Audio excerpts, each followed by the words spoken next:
রহমানুর রাহিম। শিবপুর এলাকা থেকে আমরা আজকে তৃতীয়বারের মতো মাল নিয়ে আসলাম এবং সবচেয়ে বেশি সংকট হলো এখানে ট্রলার এবং ব্যাঙ্গারি এবং বড় ট্রাক্টরগুলো পাওয়া যাচ্ছে না। এই কারণে যারা বিভিন্ন জেলার থেকে মাল নিয়ে আসতেছে ফেনী জেলার ভিতরে গ্রাম অঞ্চলে কিন্তু মালগুলো পাইতেছে না। গ্রাম অঞ্চলে বেশ কিছু পরিবার পানিবন্দী হয়ে লজ্জার কারণে পানির কারণে তারা কোথাও বের হইতে ফিরতেছে না, একদম ঘরবন্দি। এই কারণে আমাদের খুব দরকার গ্রাম অঞ্চলে লোকাল যে বাড়িগুলো আছে মেইন রোডের পাশে, এই লোকাল সড়কগুলোর পাশে স্থাপনগুলোর ভিতরে এসে তাদের কাছে তানগুলো যদি পৌঁছে দিতে পারেন, আলহামদুলিল্লাহ আপনাদের তানগুলো সঠিক গন্তব্যস্থানে পৌঁছাচ্ছে।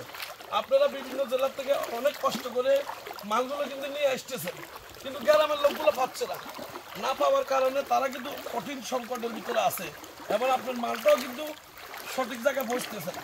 সবার কাছে অনুরোধ রইল আপনারা সঠিক জায়গায় মালগুলো পৌঁছাই দিবেন এবং একটু কষ্ট করিয়ে হলেও গ্রাম অঞ্চলে ঢুকবেন।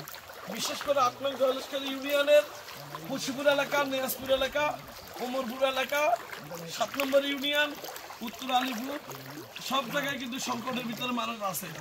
তো ভালো থাকবেন। আসসালামু আলাইকুম রহমতুল্লাহি ওয়া বারাকাতুহু।